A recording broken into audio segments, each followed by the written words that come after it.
결혼 전에 꼭 이런 걸 주의 깊게 꼭 서로 살펴서 체크하시고 가셔야지 나중에 뭐 이러쿵저러쿵 뭐 이런 말이 안 나오지. 아주 행복한 결혼 생활이 될 것입니다.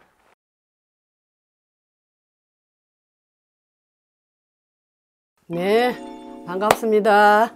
결혼하기 전에 뭐 상대에게 뭐 꼭 체크해야 될 거? 많죠. 첫째, 상대의 인품을 눈여겨보셔야 됩니다. 상대의 인품이라는 것은 그 사람의 인성을 말하죠. 그 살아온 인성이 딱 이렇게 보이잖아요. 외모도 중요하지만 살다 보면 외모보다 성품이 아주 중요합니다. 그리고 둘째, 내가 버는 돈에 비해 지출이 많을 경우에 결혼 생활에 문제가 되겠죠. 그러니까 허심탄회하게 이걸 짚고 넘어가야 돼요. 결혼하기 전에 허용과 사치가 심한지도 체크해야 돼요. 요새 뭐 여성만 사치 심한 게 아니라 남자들도 뭐 아주 뭐 이렇게 뭐지 브랜드 좋아하고 막 그러잖아. 브랜드 하나에 돈이 얼마요. 그런 것도 좀 체크하셔야 됩니다. 셋째, 사람을 대할 때 그 사람을 이렇게 보면 눈빛을 이렇게 첫째 보라 하잖아요. 그럴 때 말과 행동이 달라지는 경우도 있어요. 그것도 자기가 책임을 못 지면서 말만 앞세우는 거, 그런 사람이 있단 말이에요. 그런 사람은 요 주의해야 됩니다. 네. 그 다음에 넷째, 부모님과 그 상대방 서로 부모님과 가족 관계들을 좀 자세히 좀 살펴보셔야 돼요. 네. 결혼해서 부모님과의 만약에 그 살펴보지 말고 둘만 좋다고 해서 덜컥 결혼해 갖고 뭐 부모님과의 갈등이 있다든지 형제, 자매, 신우 막 이렇게 갈등이 생기고 어떤 경우에는 뭐 외가 때까지도 뭐 이렇게 갈등이 생기는 경우가 있더라고요. 그렇게 되면은 이혼까지도 갈 수 있겠죠. 네, 그거 좀 조심하셔야 됩니다. 다섯째, 우유부단하고 기가 얇은 사람들이 있어요. 이런 사람들은 겉으로는 착하게 보이지만은 좀 어떤 일을 추진하고 이럴 때는 좀 답답하겠죠. 바보스럽고, 그죠? 네, 이런 것도 좀 체크하셔야 되고. 여섯 번째, 서로 요 사회는 다 맞벌이를 많이 하잖아. 그러니까 서로 재정 상태 서로 솔직하게 털어놓고 공유해야 돼요. 하나도 속이면 안 됩니다. 나중에 속이면은 그것도 또 하나의 믿음이 없어지면 못 살잖아. 일곱 번째, 상대가 결혼의 확신을 갖고 있나, 서로에게 헌신적으로 할 수 있는지 확실히 짚고 넘어가야 됩니다. 그것도. 그런 확신을 갖지 않고 그냥 내가 때가 돼서 나이도 들고 했으니까 막 뭐 집안에서 막 결혼해라 이렇게 해갖고 결혼을 만약에 한다면은 그런 확신도 없게 그냥 떠밀려서 결혼하잖아. 그런 경우에는 확신도 없이 결혼했단 말이야. 그러면 또 문제가 생겨요. 알겠죠? 책임감이 없다는 거지, 서로가. 그 다음에 여덟 번째, 자녀 계획. 그거 중요하죠. 자녀 계획을 잘 세워야 되겠죠? 우리 몇 명을 낳을 것인가. 뭐 아들, 딸 구분하지 않고 몇 명을 낳아야 되고. 그래서 이런 경우도 요사이는 다 이렇게 뭐 중매로도 많이 하고 연애도 하지만은 병원에 가셔서 불임검사 이걸 꼭 하셔야 됩니다.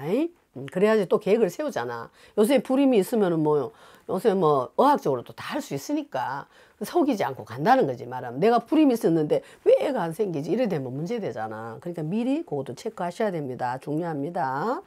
아홉 번째, 종교에 관해서도 서로 얘기하시고 인생의 가치관 그것도 서로가 공유를 해야 됩니다. 네 따로 내 따로 이렇게 하다 보면 이게 뭡니까? 각방 쓰는 거랑 똑같지. 예. 그러면 안 되겠죠.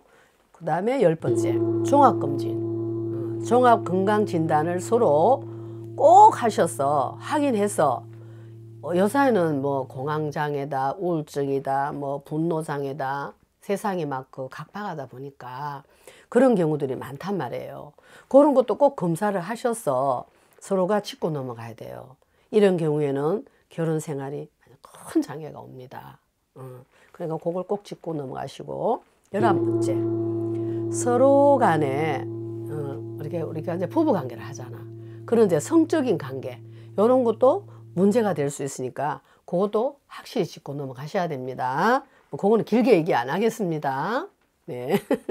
12번째. 이제 앞으로 둘이 이제 같이 벌잖아요. 뭐 친정이든 뭐 시가든 뭐 부모가 도와줄 수도 있지만 그래도 둘이서 열심히 살아가야 되잖아. 그러니까 앞으로 재정관계, 재산 관리는 누가 할 것이냐. 서로 계획을 꼭 하셔갖고 서로가 경제적인 역할 분담을 확실하게 짚고 넘어가십시오. 13번째. 다른 사람과의 인간관계에서 친밀도가 얼마나 되는지, 교우관계가 얼마나 되는지, 사회생활하는데 친구관계 중요하잖아요. 인간관계. 그런 친밀도에 대한 허용 범위가 서로 다를 수가 있어요. 그러니까 그것도 사회생활에서 내 친구, 여자친구가 있고 와이프 친구가 있고 남자친구가 있을 거 아니에요. 그런 관계들도 잘 꼬집고 서로 얘기를 해서 넘어간다면 좋겠죠.